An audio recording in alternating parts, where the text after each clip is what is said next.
सभी विश्वासी भाई बहनों को प्रभु यीशु मसीह के अतुल्य नाम में प्रेम भरा अभिवादन। एक बार फिर से आज की सुबह परमेश्वर की आराधना करने के लिए हम परमेश्वर की हुजूरी में उपस्थित हैं। We are in the presence of the Lord to worship and to praise him in spirit and in truth. So let us offer ourselves at his feet. He is a good God. He is a great and a marvelous God. A God who does great and wonderful things. Hallelujah. So let us prepare ourselves, body, mind and soul, to offer ourselves before the Lord. हम अपने आप को हमारे प्राण आत्मा शरीर के साथ में परमेश्वर के सन्मुख समर्पित करेंगे और प्रार्थना करेंगे। हालेलुया। आइए ना प्रार्थना करें। Let us pray. सर्वशक्तिमान परमेश्वर प्रभु जी, हम आपका धन्यवाद देते हैं, स्तुति करते हैं, महिमा करते हैं आज के सुंदर से दिन के लिए। आपकी हुजूरी में आकर, आपकी उपस्थिति में आकर आपकी जय जयकार, आपकी महिमा हम कर सकें परमेश्वर। ऐसा सौभाग्य आपने हमको दिया, जिंदों की जमीन में जिंदा रखा। You have kept us alive in the land of the living, O Lord Jesus, and we want to thank you and praise you, O Lord. You are a good and a marvelous God. We worship you, O Lord Jesus, for who you are. We worship you and praise you, O Lord Jesus, for what you do. We worship and praise you, O Lord Jesus, for what you have promised us in our life that you are going to do. Hallelujah. Marvelous and wonderful things that we are going to see ahead of our lives, O Lord Jesus, when the whole world is filled with darkness. परमेश्वर, पूरी दुनिया जब अंधकार की चपेट में है, परमेश्वर आपकी रोशनी को आपने हमारे दिल के अंदर में ठहराया है। परमेश्वर प्रभु जी, जहाँ पर दुनिया हमारे चारों तरफ डर कर सहमी हुई है, परमेश्वर प्रभु जी आपने अपनी शांति को हमारे दिल और जान में समाहित करके रखा है। इसके लिए धन्यवाद। Thank you, Lord Jesus. Thank you for removing all fear. Thank you for removing all anxieties.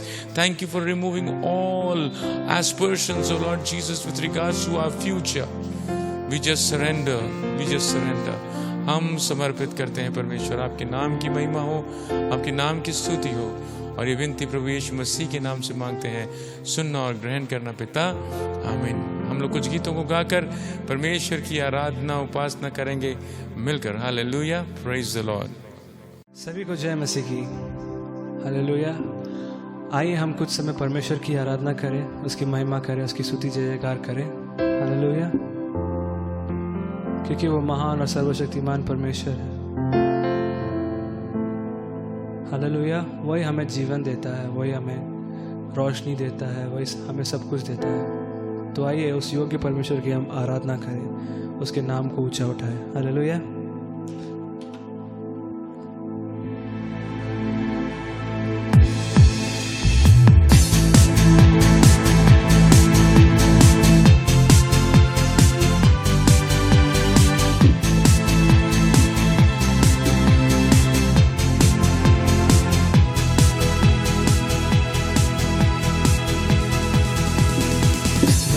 महिमा हो तेरी, महिमा महिमा हो तेरी, महिमा महिमा हो तेरी, महिमा महिमा हो तेरी।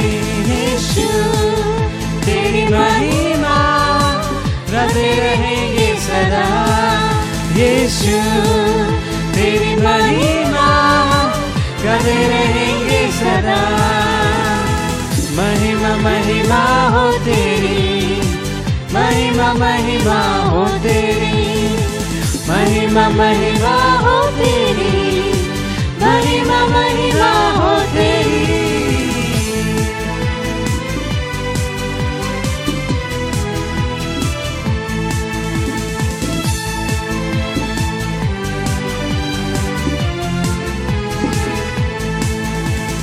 तेरे मारे जाने से, तेरे गाड़े जाने से, मौत पे जय पाने से।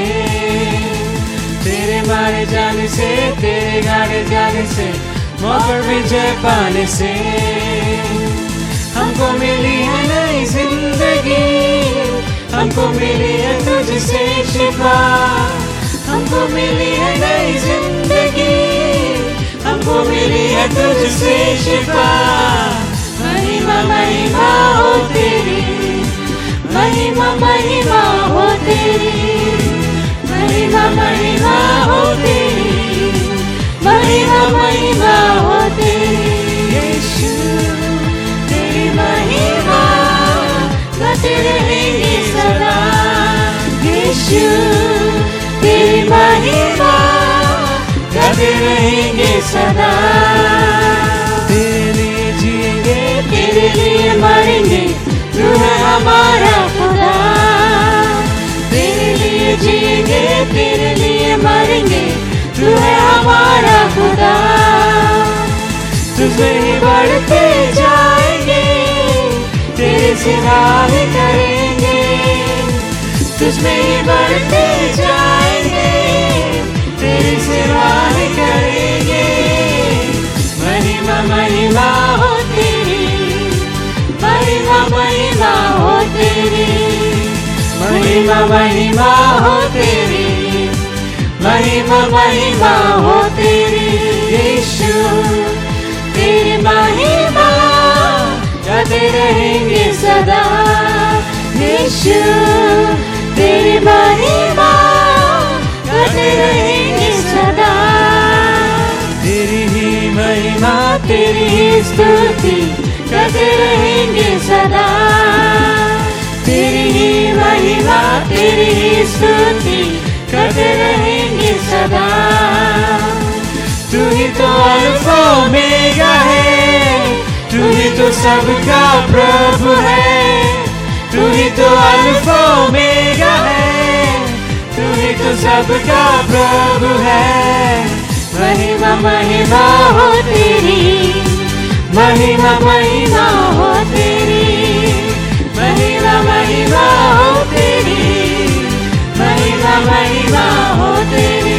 यीशु तेरी महिमा गाते रहेंगे सदा। यीशु तेरी महिमा गाते रहेंगे सदा।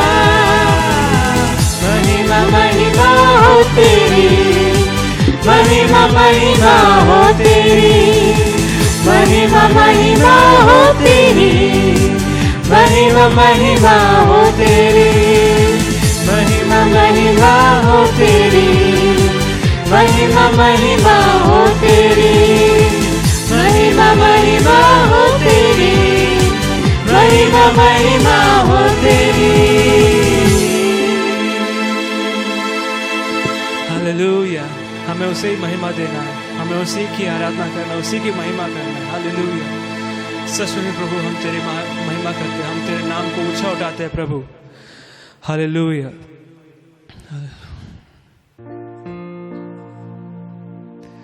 हालेलुया। तेरी मर्जी पूरी हो प्रभु, जैसे स्वर्ग में पूरी होती वैसे हमारे जीवन में पूरी होने पाए, क्योंकि तू हमारे लिए हमेशा भला सोचता है प्रभु। हमारी सारी इच्छाओं को तू जानता है, हमारी सारी जरूरतों को तू जानता है, लेकिन फिर भी तेरी इच्छाओं पूरी होने पाए प्रभु। हालेलुया। आइए हम उसके नाम को ऊंचा उठाएं, उसके नाम को महिमा दें। आमीन। हालेलुया।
जहाँ हूँ तेरी योजना है, मैं जैसा हूँ तेरी रचना हूँ। मेरा जीवन तेरे हाथों में,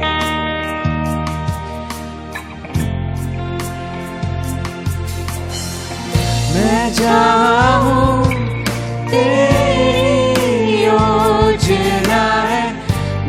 जैसा हूँ, तेरी रचना, मेरा जीवन तेरे हाथों में, तेरे हाथों में। वो तेरी मर्जी मेरे लिए हानि और नाश की नहीं। तू चाहे सिर्फ भलाई मेरे जीवन में सदा।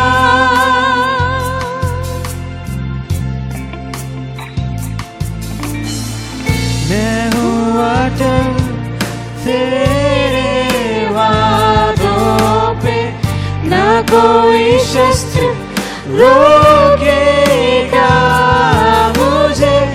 जंजीरों को तोड़ा है तूने, तोड़ा है तूने, तोड़ दिया तूने। तेरी मर्जी मेरे लिए हानि और नाश की नहीं।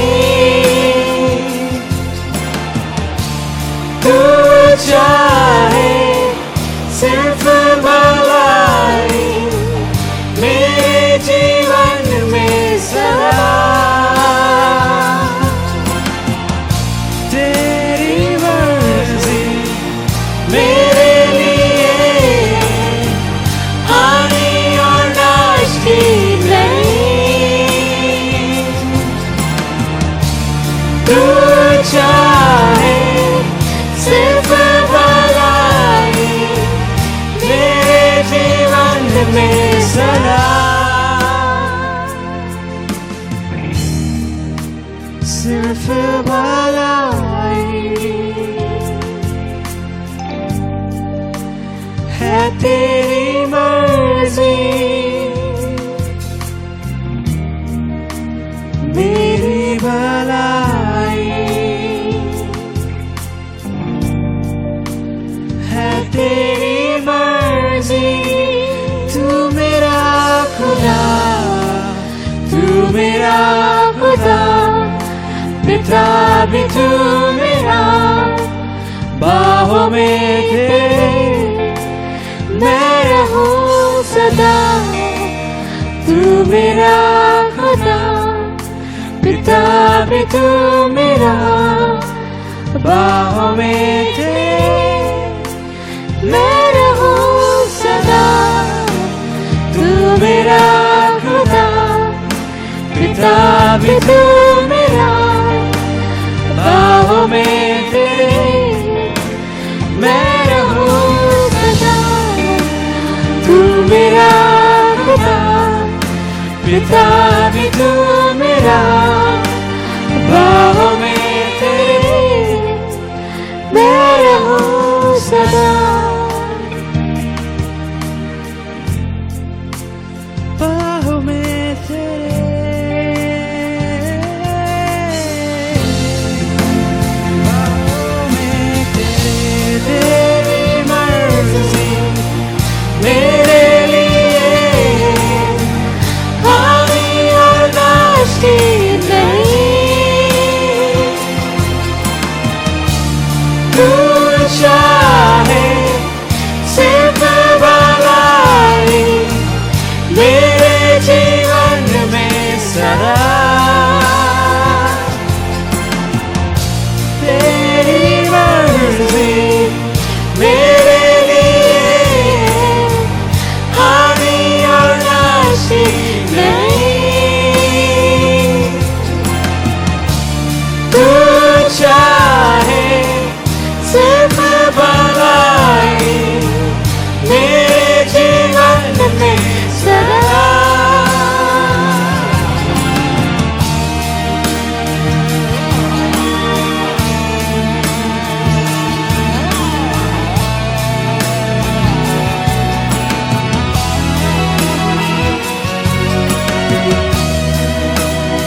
ni sa ni da pa da pa pa da pa.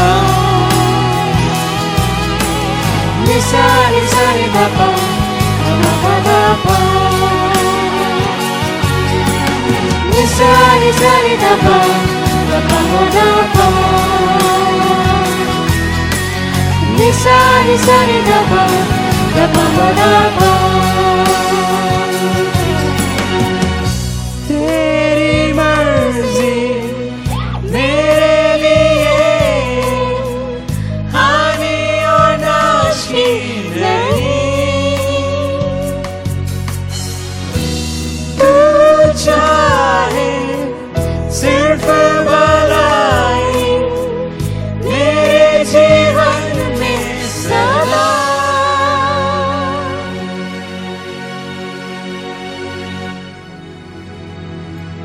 सच है प्रभु, तू हमारे जीवन के लिए भलाई चाहता है प्रभु. तू हमें बचाता है, तू हमें सुरक्षा देता है प्रभु. लेकिन हम ही हैं जो आपके बात नहीं मानते प्रभु, आपके बात का उल्लंघन करते. हमारे सारे गुनाहों को माफ कर दो प्रभु, हमारे सारे गुनाहों को माफ कर दो. हालेलुया. अभी तक आपने हम सबको संभाला, सभी मुसीबतों से, तकलीफों से हम सबको बचा के रखा. जितने लोग सुन रहे हैं हमें प्रभु उनके साथ रहना, उनकी मदद करना प्रभु. हमारे आराधना में आप हमारे साथ हैं, हमारी मदद किया, सहायता किया, इसके लिए बहुत बहुत धन्यवाद. सब कुछ आपके हाथों में सौंपता हूँ, प्रभु यीशु मसीह के नाम से मांगते हैं, आमीन. हालेलुया. आइए हम भजन संहिता का पाठ करें. 126. जब यहोवा सिय्योन से लौटाने वालों को लौटा लाया, तब हम सोपन देखने वालों से हो गए. तब हम आनंद से हंसने और जय जयकार करने लगे. तब जाति जाति के बीच में कहा जाता था, यहोवा ने इनके साथ बड़े बड़े काम किए हैं. यहोवा ने हमारे साथ बड़े बड़े काम किए हैं और इन से हम आनंदित हैं. हे यहोवा, दक्षिण देश के नालों के समान हमारे बंदियों को लौटा ले आ. जो आंसू बहाते हुए बोते हैं, वे जय जयकार करते हुए लबने पाएंगे. चाहे बोने वाला बीज लेकर रोते हुए चला जाए, परंतु वह फिर फुलिया लिए जय जयकार करता हुआ निश्चय लौट आएगा. आमीन. इस वचन, परमेश्वर के वचन को पढ़े जाने और सुने जाने पर परमेश्वर इनको आशीष सुन रहे.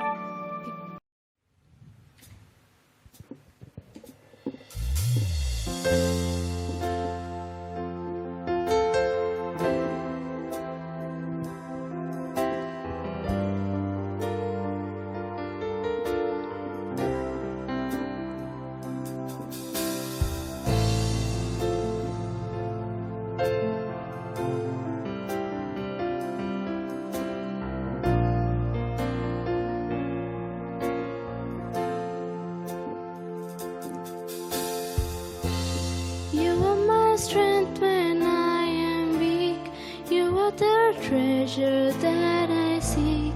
You are my all and all. Seeking you as a precious jewel, what to give up I'd be a fool. You are my all and all. Jesus, you're the Lamb of God. Worthy is your name, Jesus, Lamb of God. Worthy is your name. Taking my sin, my cross, my shame, rising again, I bless your name. You are my all and all. When I fall down, you pick me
तुझे ढूंढूं मोती के समान, घर में छोड़ दूं तो बन जाऊं, तू मेरा सब कुछ है।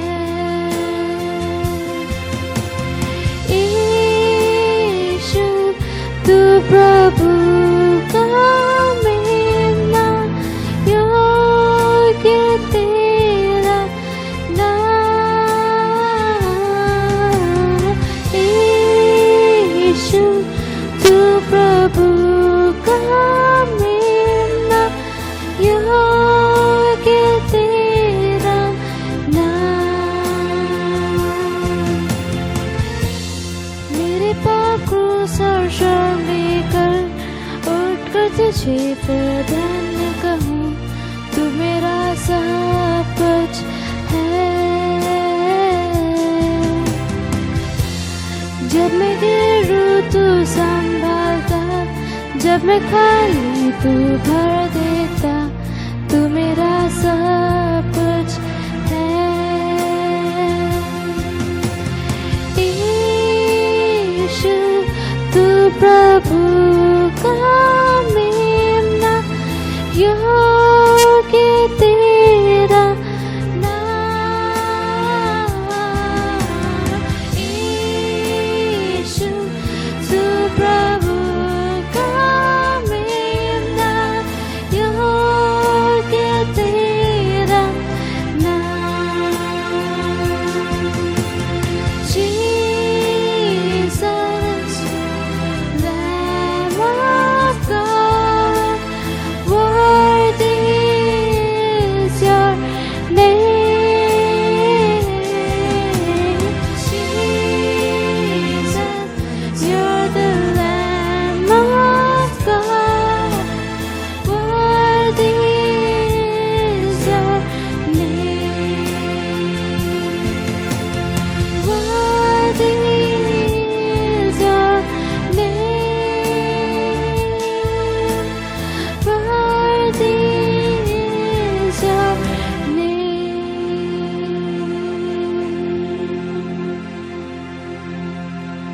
Hallelujah, praise the Lord. परमेश्वर के बड़े नाम की महिमा हो, स्तुति हो, जय जयकार हो आज के इस दिन के लिए, खास करके क्योंकि हम लोग जानते हैं कि हमारा परमेश्वर अगर हम गिर भी गए तो हमको उठाकर खड़ा कर देता है। हालेलुया, वो हमारे पैरों को चट्टान पर स्थिर करता है। Our God is a God who picks us up when we fall down and help us to stand on the rocks so that we can stay there stable. Hallelujah, and let us praise him, let us glorify him. आइए ना कुछ देर के चिंतन मनन के लिए हम लोग परमेश्वर के वचन में से देखेंगे। रोमियो की पत्री उसका 7वां अध्याय उसके 24 और 25वीं आयत को। रोमियो की पत्री उसका 7वां अध्याय उसके 24 और 25। Romans chapter 7 verses 24 and 25. I'm going to read that for all of us in Hindi. मैं कैसा अभागा मनुष्य हूं, मुझे इस मृत्यु की देह से कौन छुड़ाएगा। मैं अपने प्रभु यीशु मसीह के द्वारा परमेश्वर का धन्यवाद करता हूं।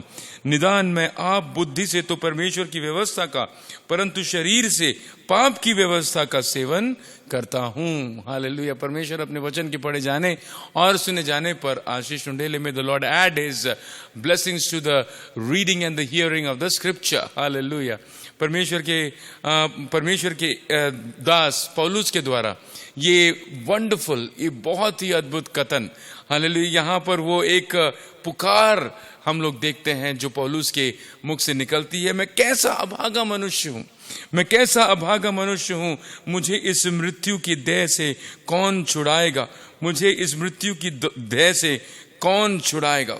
हालेलुया, यहाँ पर पौलुस एक जद्दोजहद के बारे में जिक्र करता है। इनफैक्ट रोमियो की पत्री उसके 7वें अध्याय पहले आयत से लेकर 6वीं आयत तक जब हमने देखा था, तब हम इस बात पर चिंतन मनन कर रहे थे कि किस तरीके से परमेश्वर ने व्यवस्था के प्रभुत्व से हमको निकाल कर मसीह के प्रभुत्व के अधीन कर दिया है। किस तरीके से व्यवस्था के अधीन होने से हमको हटाकर, हमको निकालकर प्रभु यीशु मसीह के अधीन होने के लिए परमेश्वर ने हमें नियुक्त किया है। हालेलुया। और इसी बात को कंटिन्यू करते हुए पौलुस हमसे कहता है कि अगर जब आप व्यवस्था के बारे में इस तरीके से बातचीत करते हो तो क्या व्यवस्था क्या पाप है? क्या मुझे व्यवस्था से छुटकारा इसीलिए पाने की जरूरत है क्योंकि व्यवस्था पाप है? 7वें वचन में देखिए वो इस बात को कहता भी है। तो हम क्या कहें, क्या व्यवस्था पाप है? क्या व्यवस्था पाप है? तुरंत वो कहता है कदापि नहीं, वरन बिना व्यवस्था के मैं पाप को नहीं पहचानता। व्यवस्था यदि न कहती कि लालच मत कर तो मैं लालच को न जानता। व्यवस्था अगर मुझे यदि ये न कहती कि लालच मत कर तो मैं लालच को न जानता। तो मतलब व्यवस्था है क्या? व्यवस्था वो व्यवस्था जिसके प्रभुत्व से परमेश्वर ने मुझे छुटकारा दिलाकर मुझे मसीह के अधीन कर दिया। वो व्यवस्था जिसके शक्ति से, जिसके प्रभाव से परमेश्वर ने मुझे छुड़ाकर प्रभु यीशु मसीह के प्रभाव में, प्रभु यीशु मसीह के प्रेम के प्रभाव की चपेट में परमेश्वर ने मुझे ले लिया। तो ये व्यवस्था मेरे लिए क्या पाप है?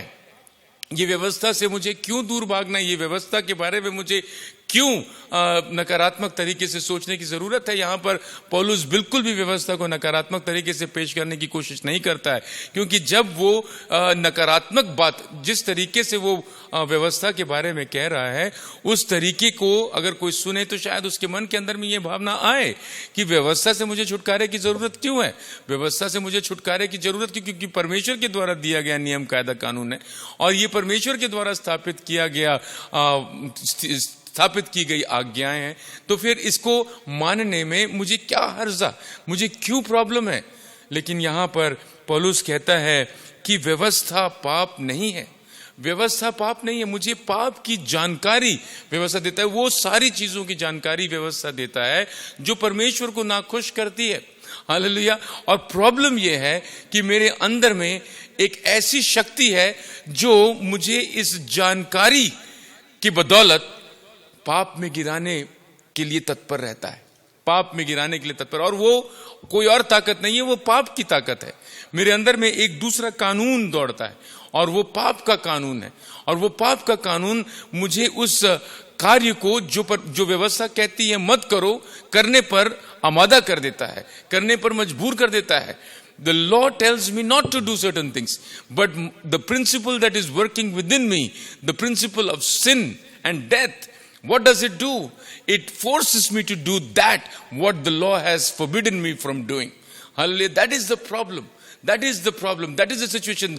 The problem is the law is not in a capacity to help me come out of the problem that I am in. It just informs me of the problem. तो मतलब मेरी समस्या की जानकारी वो मुझे देता है, लेकिन वो मुझे उसमें से निकालने में सशक्त और समर्थ नहीं है।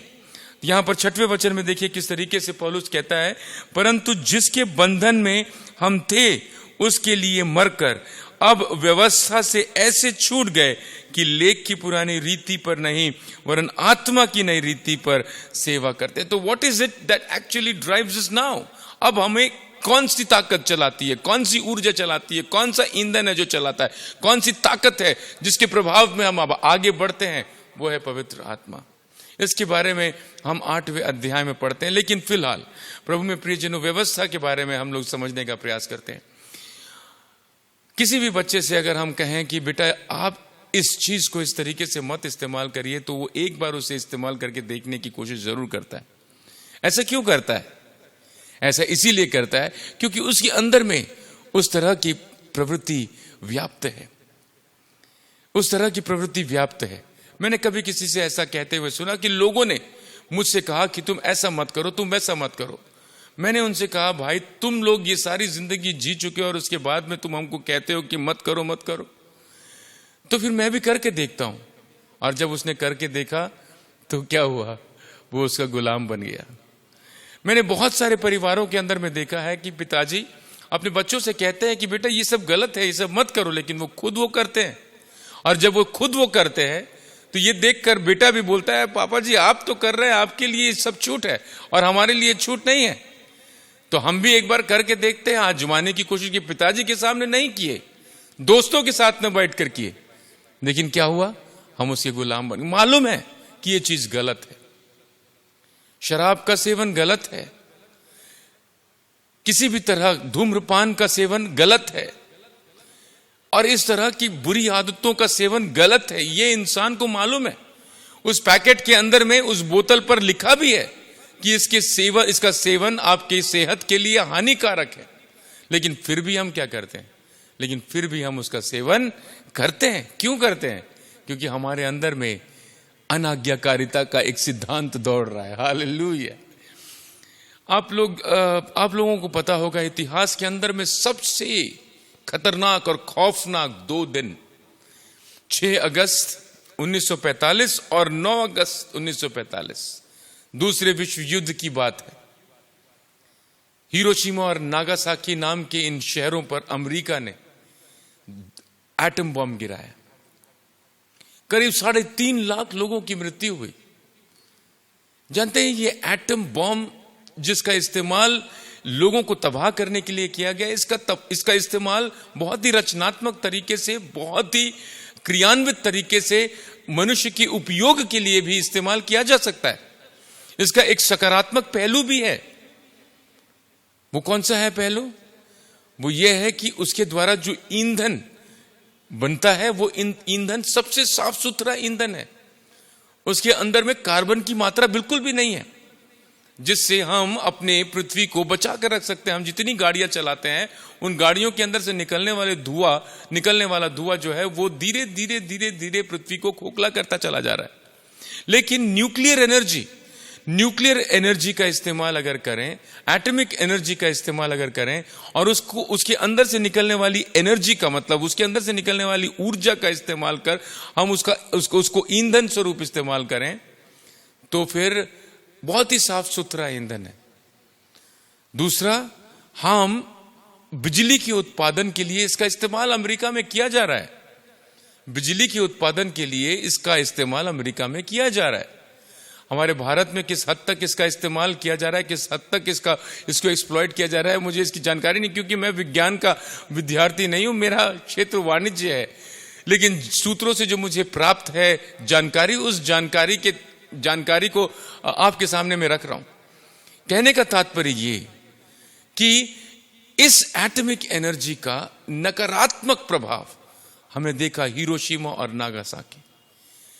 करीब 3.5 लाख लोगों की मृत्यु हुई। 1.5 लाख हिरोशिमा में मारे गए, और 2.5 लाख के करीब लोग नागासाकी में मारे गए। और आने वाली पीढ़ियों को भी वो प्रभावित करता रहा है। उसके अंदर की जो रेडियो एक्टिव एलिमेंट्स है और रेडियो एक्टिव रेडिएशंस है, उसका इस्तेमाल और इनफैक्ट उसका प्रभाव आने वाली पीढ़ियों पर, आने वाली नस्लों पर भी दिखाई देता है। तो प्रभु में प्रियजनों, हम जब पाप के सिद्धांत के बारे में कहते हैं, भजन 51:5 में दाऊद इस तरीके से कहता है, पाप में मेरी मां ने मुझे गर्भ धारण किया। तो मेरे अंदर में ये पाप आया कहां से? ये मूलतः पाप का सिद्धांत मेरे अंदर में बसा कैसे? ये मुझे कैसे अपनी चपेट में ले लेता है? हम बताते हैं, हमको बाइबल के पन्नों को पलटाकर उत्पत्ति की किताब में जानी पड़ेगी, और उसके 3 अध्याय में जहां पर हम लोग देखते हैं कि किस तरीके से शैतान अदन की वाटिका में आकर आदम और हव्वा को बरगलाता है। हम 3 अध्याय में देखते हैं कि परमेश्वर ने आदम और हव्वा को अदन की वाटिका में रखा ताकि वो वहां पर काम कर सकें और उसकी रखवाली कर सके, उसकी देखभाल कर सके, उस बागीचे की देखभाल कर सके। परमेश्वर ने उन्हें स्वतंत्रता दिया था कि वो सारे फलों का सेवन कर सकते हैं, लेकिन उसके अंदर में 2 पेड़ है, और वो दोनों दोनों वृक्षों के फलों को उन्हें नहीं खाना है, उसका सेवन उन्हें नहीं करना है। और ये परमेश्वर ने आदम को स्पष्ट बता दिया था। और इनफैक्ट जब शैतान के साथ में वार्तालाप होता है तो हमें पता चलता है कि हव्वा को भी इसकी जानकारी अच्छे से थी। और इनफैक्ट ऐसा भी लिखा है कि जब ये वार्तालाप हव्वा का और शैतान का हो रहा था, तब आदम वहां पर मौजूद था। और उसने वो फल को देखा कि वो भोजन के लिए अच्छा है, दिखने में अच्छा है, और उसके गुण भी बहुत अच्छे हैं।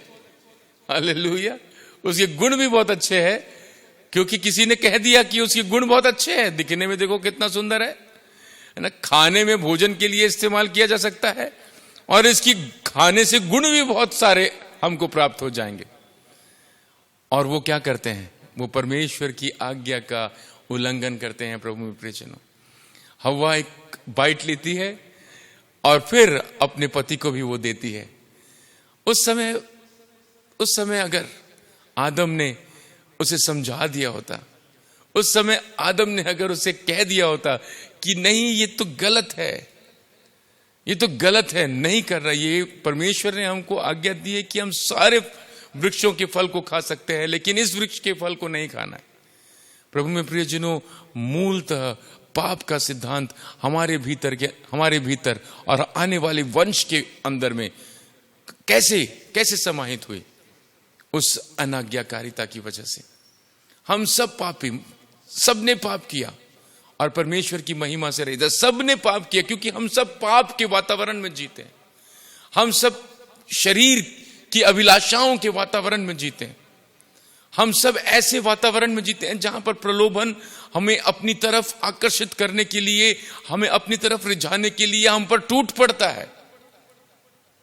लेकिन इस सांसारिक चीजों के प्रलोभन को लेकर अगर हम अपने जीवन में आगे बढ़ते चले जाएंगे तो प्रभु में प्रियजनों, याद रखिएगा, हमारे जीवन में हमेशा हमें पराजय का सामना करना पड़ेगा। सिर्फ फल की चिंता अगर हम करेंगे तो सचमुच में हमारे जीवन में पराजय का सामना हमें करना पड़ेगा। और वही पराजय, इसीलिए तो परमेश्वर कहता है कि परमेश्वर ने हमें इस शरीर के वातावरण या शरीर के द्वारा, शरीर की शक्ति, शरीर के ऊपर में प्रभाव करने वाले इस पाप के सिद्धांत से परमेश्वर ने हमको प्रभु यीशु मसीह के द्वारा मुक्ति दी है। और वो मुक्ति देकर परमेश्वर ने हमारे अंदर में पवित्र आत्मा की सामर्थ को समाहित किया है ना। 6वें वचन में ऐसा लिखा हुआ है, 6वां वचन, रोमियो की पत्री उसका 7वां अध्याय उसका 6वां वचन, ऐसे लिखा हुआ है, परंतु जिसके बंधन में हम थे उसके लिए मरकर अब व्यवस्था से ऐसे छूट गए कि लेख की पुरानी रीति पर नहीं। अब हमको किसी तरह की व्यवस्था की जरूरत नहीं है। हमें पवित्र आत्मा की चलाई चलनी है। पवित्र आत्मा की चलाई चलने वाले को व्यवस्था की जरूरत नहीं है, क्योंकि पवित्र आत्मा के मार्गदर्शन में वो व्यक्ति आगे बढ़ रहा है। वो पर व्यवस्था और नियम कायदे कानून पर ही वो चलेगा। इनफैक्ट वो नियम कायदा कानून स्वाभाविकता वो अपने जीवन के द्वारा लागू करेगा। वी हैव टू अंडरस्टैंड, हम लोगों को यहां पर समझने की कोशिश करने की जरूरत है कि हम लोग ट्रांसेंड करते हैं from one state to the other state. So transcend करने का मतलब एक स्तर से हम दूसरे स्तर की ओर ऊंचाई में उठते हैं। और वो स्तर जो जमीन पर हम खड़े थे, वो जमीन से उठकर हम पवित्र आत्मा के प्रभाव में, एक हमारी आत्मीयता में, in our spiritual zone we transcend our physical realm. और पवित्र आत्मा हमारी मदद करता है। तो फिर व्यवस्था की क्या जरूरत है? व्यवस्था मुझे जानकारी जरूर देती है ना। 8वें वचन में हम लोग पढ़ते हैं, परंतु पाप ने अवसर पाकर आज्ञा के द्वारा मुझसे सब प्रकार का लालच उत्पन्न किया, क्योंकि बिना व्यवस्था पाप मुर्दा है। मुझे पता नहीं था कि ये सारी चीजें पाप होती हैं, मैं वो करता चला जा रहा था। लेकिन अब मुझे पता है कि ये सारी चीजें पाप है। क्यों? क्योंकि व्यवस्था में लिखा है। और फिर व्यवस्था में लिखा हुआ होने की वजह से मैं क्या अपने आप को रोक पा रहा हूं उस पाप को न करने से? नहीं, मैं अपने आप को नहीं रोक पा रहा हूं। क्यों? क्योंकि व्यवस्था ने मुझे वो पाप कर जाहिर तो जरूर कर दिया, लेकिन वो मुझे उस पाप की चपेट में पड़ने से नहीं बचा पाया। पाप की चपेट में पड़ने से नहीं बचा पाया। मैं तो व्यवस्था बिना पहले जीवित था, परंतु जब आज्ञा आई तो पाप जी गया और मैं मर गया। पाप जी गया और मैं मर गया। यही हुआ आदम और हव्वा के साथ। जब उसे पता चला, परमेश्वर ने वहां पर वो दो वृक्ष लगा कर रखे, वो व्यवस्था है। और उस व्यवस्था का उन्होंने उल्लंघन किया। जानकारी होने के बाद भी कि उनको वो फल नहीं खाना है, उन्होंने क्या किया, उस फल का सेवन किया। और क्या हुआ, वो लोग मृत्यु की चपेट में आ गए, वो लोग मृत्यु की चपेट में आ गए। प्रभु में प्रियजनों, वही बात को यहां पर पौलुस दोहराता है। तो व्यवस्था बिना पहले जीवित था, परंतु जब आज्ञा आई तो पाप जी गया और मैं मर गया। और वही आज्ञा जो जीवन के लिए थी, वो आज्ञा जो मुझे जीवन देने के लिए थी, वो आज्ञा क्या बन गई, मेरे लिए मृत्यु का कारण ठहरी, मेरे लिए मृत्यु का कारण ठहरी, क्योंकि पाप ने अवसर पाकर आज्ञा के द्वारा मुझे बहकाया। हालेलुया। आप अगर उत्पत्ति की किताब उसका 3 अध्याय उसके पहले वचन से नीचे की ओर पढ़ेंगे तो वहां पर देखिएगा कि किस तरीके से, किस रुचिकर तरीके से शैतान हव्वा को बरगलाने की कोशिश कर रहा है। यहोवा परमेश्वर ने जितने बनैले पशु बनाए थे उन सब में सर्प धूर्त था। उसने स्त्री से कहा, क्या सच है कि परमेश्वर ने कहा तुम इस वाटिका की किसी वृक्ष का फल न खाना? क्या सच है? स्त्री ने सर्प से कहा, इस वाटिका के वृक्षों के फल हम खा सकते हैं। देखिए यहां पर वो क्या कहता है, इस वाटिका के वृक्षों के फल को नहीं खाना, ऐसा मतलब कोई भी फल को नहीं खाना।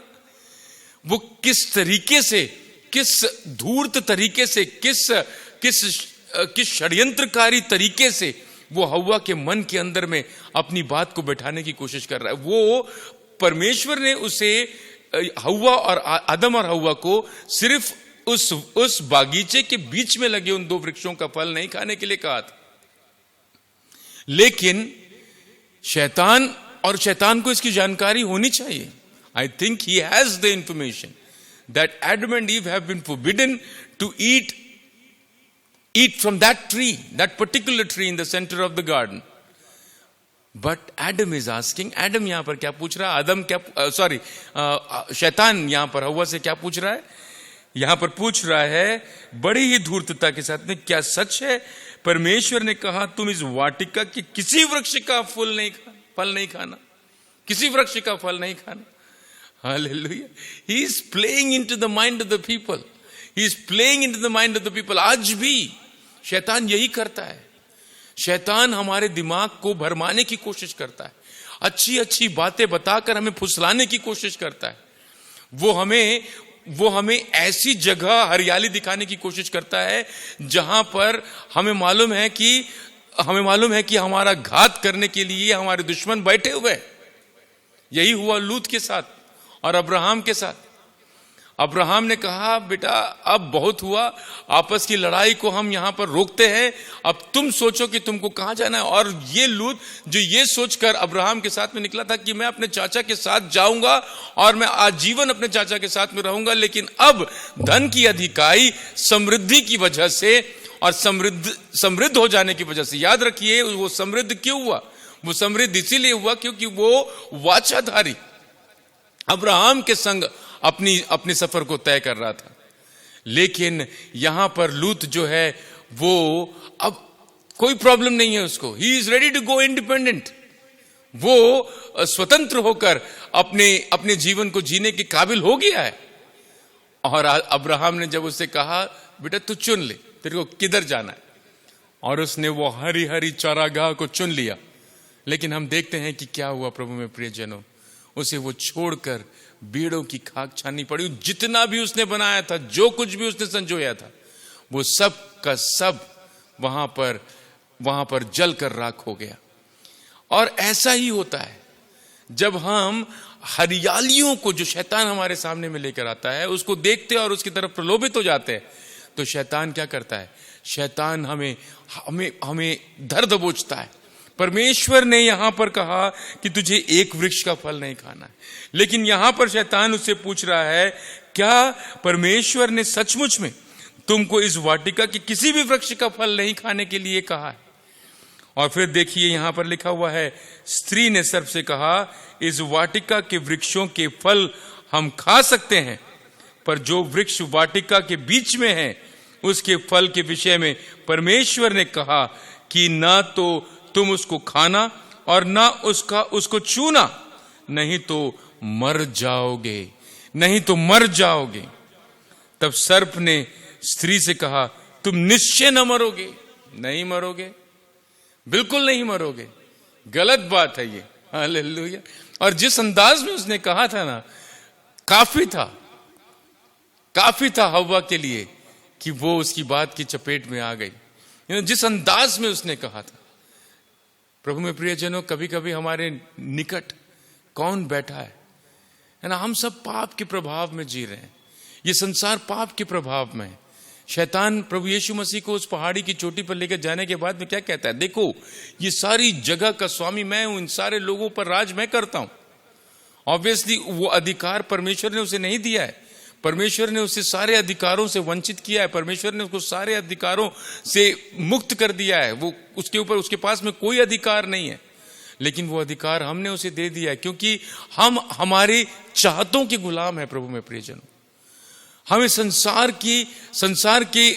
की चीजों को, मटेरियलिस्टिक चीजों के लिए, आज इस दुनिया के अंदर में जो फसाद हम देखते हैं, आज इस दुनिया के अंदर में जो झगड़े रगड़े, आपस में अनबन, आपस में कहा सुनी इत्यादि और तमाम बुराइयों को हम देखते हैं, वो क्यों है?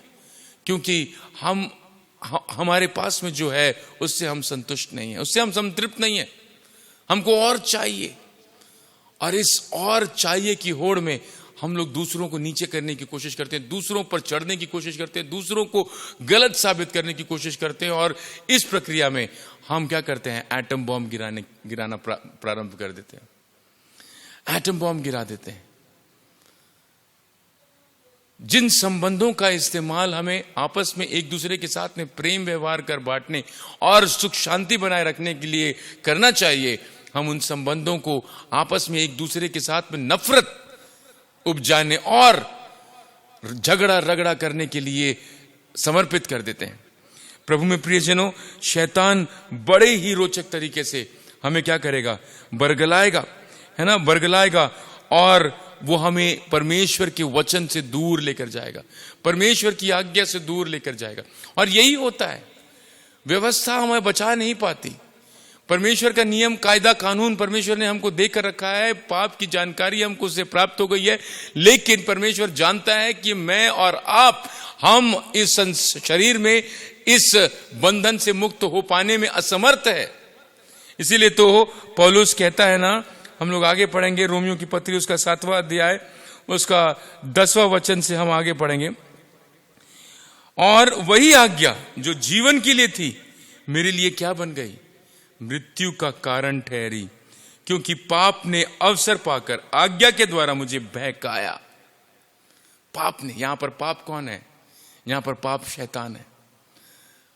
हव्वा को बहकाने वाला कौन है, शैतान है। पाप का प्रिंसिपल शैतान, वो पाप का सिद्धांत। हालेलुया। और पाप ने अवसर पाकर आज्ञा के द्वारा मुझे बहकाया और उसी के द्वारा मुझे मार भी डाला। तुम मरोगे। हालेलुया। प्रभु परमेश्वर ने कहा, प्रभु परमेश्वर ने आदम और हव्वा से कहा था, तुम बीच के वृक्ष के उस फल को मत खाना। उसके फल के विषय में परमेश्वर ने कहा कि ना तो तुम उसको खाना और ना उसको छूना, नहीं तो मर जाओगे। और उसी बात को यहां पर पौलुस कह रहा है कि मैं मर गया इस व्यवस्था, क्योंकि पाप ने अवसर पाकर आज्ञा के द्वारा मुझे बहकाया और उसी के द्वारा मुझे मार डाला। इसलिए व्यवस्था पवित्र है और आज्ञा भी ठीक और अच्छी है, तो क्या वह जो अच्छी है मेरे लिए मृत्यु ठहरी? कदापि नहीं। व्यवस्था मेरे लिए मृत्यु नहीं ठहरी, परंतु पाप उस अच्छी वस्तु के द्वारा मेरे लिए मृत्यु को उत्पन्न करने वाला हुआ, कि उसका पाप होना प्रकट हो और आज्ञा के द्वारा पाप बहुत ही पापमय ठहरे। क्योंकि हम जानते हैं कि व्यवस्था तो आत्मिक है, परंतु मैं शारीरिक और पाप के हाथ बिका हुआ हूं। मैं शारीरिक हूं और पाप के हाथ बिका हुआ हूं। रोमियो की पत्री 3:23 में वो इस बात को कन्फेस करता है, सबने पाप किया है, इस संसार में कोई भी सही नहीं है, सबने पाप किया और परमेश्वर की महिमा से रहित है। तो फिर परमेश्वर की महिमा में हमें पुनः स्थापित कौन करेगा? यीशु मसीह करेगा। यीशु मसीह करेगा। तो ऐसी दशा, 17वां वचन में पढ़ूंगा, तो ऐसी दशा में उसका करने वाला मैं नहीं वरन पाप है जो मुझ में बसा हुआ है। तो मतलब ये देखिए 16वें वचन, मैं 15वां वचन आपके लिए पढ़ता हूं। और जो मैं करता हूं उसको नहीं जानता, क्योंकि जो मैं चाहता हूं वो नहीं किया करता, परंतु जिससे मुझे घृणा आती है मैं वही करता हूं। मेरे अंदर में पाप की शक्ति, पाप का प्रभाव है ना, क्योंकि हम पाप के वातावरण में जीते। प्रभु में प्रियजनों, मैं आपको बताना चाहता हूं, इफिसियों की पत्री उसका 6वां अध्याय, इफिसियों की पत्री उसका 6वां अध्याय और उसके 10 आयत से जब हम नीचे की तरफ पढ़ते हैं तो वहां पर जो अस्त्र का, जो जिस कवच का हमें इस्तेमाल करने की जरूरत है, उस कवच के बारे में पौलुस बताता है ना। इसीलिए प्रभु में और उसकी शक्ति के प्रभाव में बलवंत बनो। मतलब सबसे पहले परमेश्वर की उपस्थिति को अपने सामने हाजिर नाजिर जानते हुए अपनी जिंदगी को जियो। हम जो जिंदगी जी रहे हैं, हम पाप के इर्द गिर्द जी रहे हैं। हमारे चारों तरफ पाप का प्रभाव है प्रभु में प्रियजनों, और इस पाप के प्रभाव से निकलने के लिए मेरे लिए और आपके लिए बहुत जरूरी है कि हम प्रभु में और उसकी शक्ति के प्रभाव में बलवंत बने। परमेश्वर के सारे हथियार बांध लो कि तुम शैतान की युक्तियों के सामने खड़े रह सको। परमेश्वर के सारे हथियार को बांध लो। और यहां पर उन हथियारों का जिक्र है। मेरे पास में वक्त नहीं है कि मैं उन पर उनकी व्याख्या कर आपके सामने में बताऊं, हालेलुया। लेकिन इन अंधकार की शक्तियों पर प्रबल होने के लिए मुझको और आपको इन हथियारों को बांध लेना बहुत जरूरी है। 14 वचन से, इस इफिसियों की पत्री इसकी 6वें अध्याय 14वें वचन से यहां पर उन हथियारों का जिक्र है। इसलिए सत्य से अपनी कमर बांधकर, धार्मिकता की झिलम पहनकर, पांवों में मेल के सुसमाचार की तैयारी के जूते पहनकर, और इन सब के साथ विश्वास की ढाल लेकर स्थिर रहो, जिससे तुम उस दुष्ट के सब जलते हुए तीरों को बुझा सको, और उद्धार का टोप और आत्मा की तलवार जो परमेश्वर का वचन है ले लो। हर समय और हर प्रकार से आत्मा में प्रार्थना और विनती करते रहो। आत्मा में प्रार्थना और विनती करते रहो। प्रभु में प्रियजनों, बहुत जरूरी है मुझको और आपको परमेश्वर की उपस्थिति में अपना जीवन यापन करना। नहीं तो हम ऐसी अवस्था में पहुंच जाएंगे, है ना। हम ऐसे, जहां पर यहां पर लिखा हुआ है 15वें वचन में, और जो मैं करता हूं उसको नहीं जानता, क्योंकि जो मैं चाहता हूं वो नहीं किया करता, परंतु जिससे मुझे घृणा आती है वही करता हूं। I want to do things but I am not able to do it, and I don't want to do things and that I do it. क्योंकि मेरे अंदर में एक प्रिंसिपल काम करती है, और यदि जो मैं नहीं चाहता वही करता हूं तो मैं मान लेता हूं कि व्यवस्था भली है। तो ऐसी दशा में उसका करने वाला मैं नहीं वरन पाप है जो मुझ में बसा हुआ है। पाप है जो मुझ में बसा हुआ है। हालेलुया। 18वें वचन, क्योंकि मैं जानता हूं कि मुझ में अर्थात मेरे शरीर में कोई अच्छी वस्तु वास नहीं करती। इच्छा तो मुझ में है, परंतु भले काम मुझसे बन नहीं पड़ते।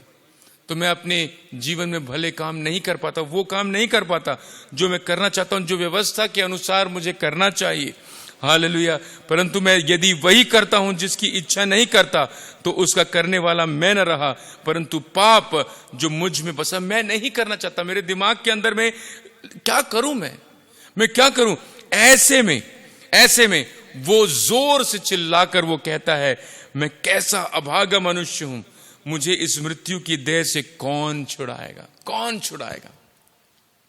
मुझे इस मृत्यु की देह से कौन छुड़ाएगा। जो मृत्यु की तरफ दौड़ रहा है, जो सिर्फ इस संसार के तात्कालिक आकर्षणों में लिप्त रहकर सुख भोगने के बारे में सोचता है, परमेश्वर की अनंत आशीषों को तजकर इस संसारिकता में लिप्त होकर सिर्फ इस संसारिक भोग विलास में लिप्त रहना चाहता है।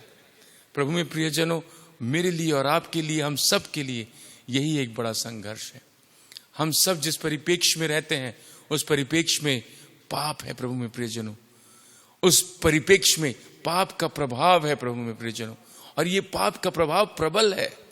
वो पाप के प्रभाव को आप कम नहीं आंकिएगा। ये पाप का प्रभाव मुझको और आपको इस कदर दबा देगा। आप नहीं सोचते कभी कि क्यों इतना सब कुछ समझने के बाद में भी लोग पाप के गुलाम हुए चले जाते हैं, पाप के गुलाम बने चले जाते हैं। उनको पता है कि ये गलत है, लेकिन फिर भी वो करते चले जाते हैं। क्यों ऐसा है? इसीलिए क्योंकि हम पाप के प्रभाव के अधीन जीते हैं।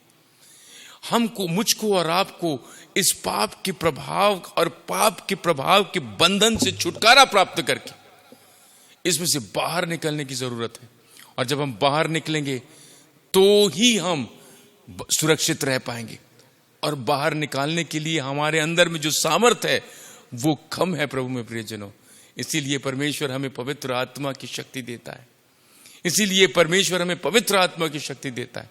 हालेलुया। पवित्र आत्मा परमेश्वर की उपस्थिति से उपस्थिति का हमें एहसास दिलाता है और हम पाप के प्रभाव से बच जाते हैं, पाप के प्रभाव के चुंगल में आने से बच जाते हैं और शैतान की युक्तियों से हम निजात पाते हैं। प्रभु में प्रियजनों, मैं उस वचन को फिर से पढ़ना चाहूंगा, 6वां वचन। हालेलुया।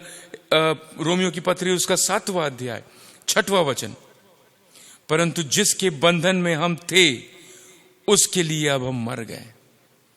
ये शरीर के लिए, ये शरीर की अभिलाषाओं के लिए, ये शरीर के द्वारा व्याप्त पाप के सिद्धांत के लिए मैं अब मर चुका हूं।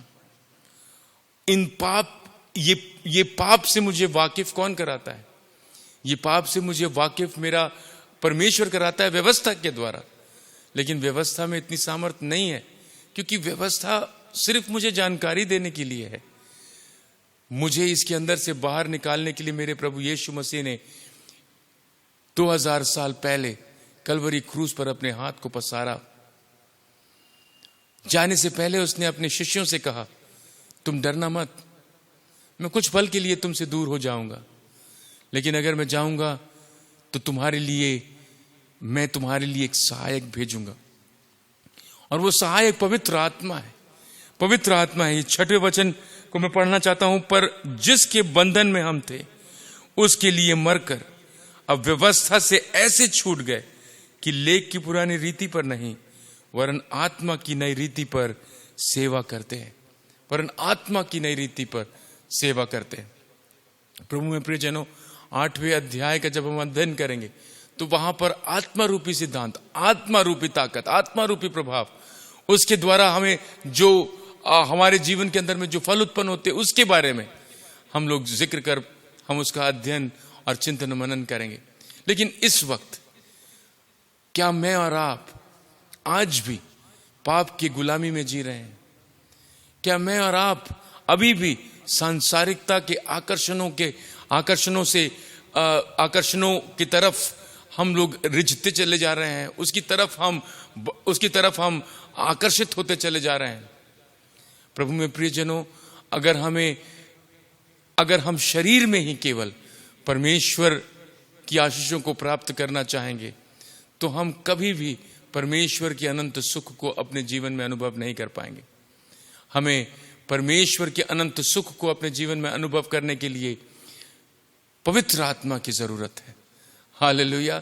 उस दृष्टिकोण की जरूरत है जो अनंतता की ओर हमारी नजर को दौड़ाने में हमारी मदद करता है, जो अनंतता के प्रकाश में हमें जीने के लिए प्रोत्साहित करता है, उत्साहित करता है। आइए ना हम अपने जीवन को परमेश्वर के हाथों में समर्पित करें। पौलुस यहां पर कहता है, मैं कैसा अभागा व्यक्ति हूं, मैं कैसा अभागा व्यक्ति हूं। Hallelujah. This is a beautiful statement. मैं कैसा, what a wretched man I am. English में लिखता है what a wretched man I am. मैं कैसा अभागा मनुष्य हूं। मुझे इस मृत्यु की देह से कौन छुड़ाएगा। और वो तुरंत लिखता है, मैं अपने प्रभु यीशु मसीह के द्वारा परमेश्वर का धन्यवाद करता हूं। मैं अपने प्रभु यीशु मसीह के द्वारा परमेश्वर का धन्यवाद करता हूं, क्योंकि मेरे प्रभु यीशु मसीह के द्वारा मुझे इससे मुक्ति प्राप्त है। हालेलुया। आइए ना हम अपने आप को परमेश्वर के चरणों पर समर्पित करें। Hallelujah, hallelujah, hallelujah. उस पौलुस के समान हम भी पुकार कर ये कह सकते हैं कि मैं देखो अभागा व्यक्ति हूं, मैं अभागा व्यक्ति हूं। भजन 51 में जब दाऊद उस भजन को रच रहा था, उस भजन को लिख रहा था, तब उसके अंदर की मन की भावना भी लगभग यही थी। वो भी अपने आप को अभागा समझ रहा था। क्यों मुझसे ऐसी गलती क्यों हो गई? Why did I commit this mistake? मुझसे ऐसी अपेक्षा नहीं थी, लेकिन मैं क्या करूं? थोड़ी देर के लिए परमेश्वर की दी जिम्मेदारी से अलग होकर मैंने विश्राम करना चाहा। हालेलुया। पवित्र आत्मा के मार्गदर्शन को छोड़कर मैंने अपने शरीर के बारे में सोचा। मैंने पवित्र आत्मा के प्रभाव के दायरों को छोड़कर मैं शरीर के आकर्षणों की तरफ मैं बढ़ता चला गया, और इस वजह से मुझसे ये पाप हो गया। और वो कहता है 5वें वचन में, मैं तो अपनी मां की गर्भ से ही पापी हूं। मेरी मां ने पाप में मुझे अपने गर्भ में धारण किया। हालेलुया। प्रभु में प्रियजनों, हम सब उस अवस्था में हैं।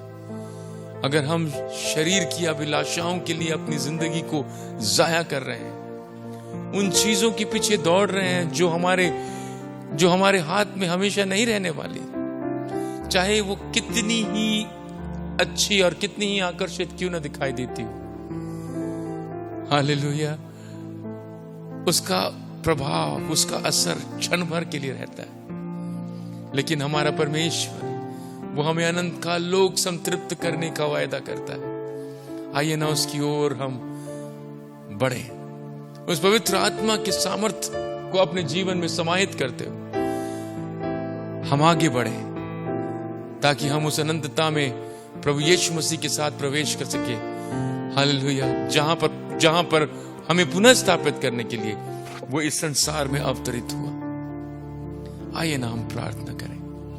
प्रभु जी, बहुत बहुत धन्यवाद। आपकी स्तुति, जय जयकार, प्रशंसा, महिमा हो खुदावंद, क्योंकि आप महान हैं, आप सर्वशक्तिमान हैं। जो उपाय हम नहीं सोच सकते थे, वो उपाय आपने हमारे लिए सोचा।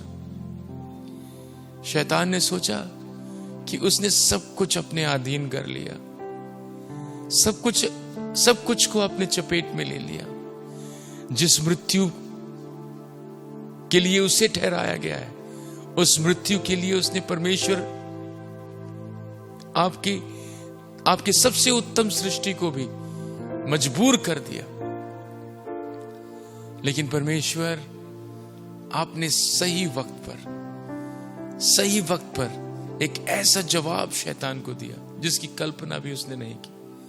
हमारे यीशु मसीह को इस संसार में भेजा ताकि वो हमारे लिए जिए, हमारे लिए मरे, और हमारे लिए तीसरे दिन मृतकों में से जी उठे, एक नई पहचान, एक नई सृष्टि बन उसके स्वरूप में दिन प्रतिदिन रूपांतरित हो जाने में अब हमारी मदद करते हैं परमेश्वर प्रभु। इसके लिए धन्यवाद।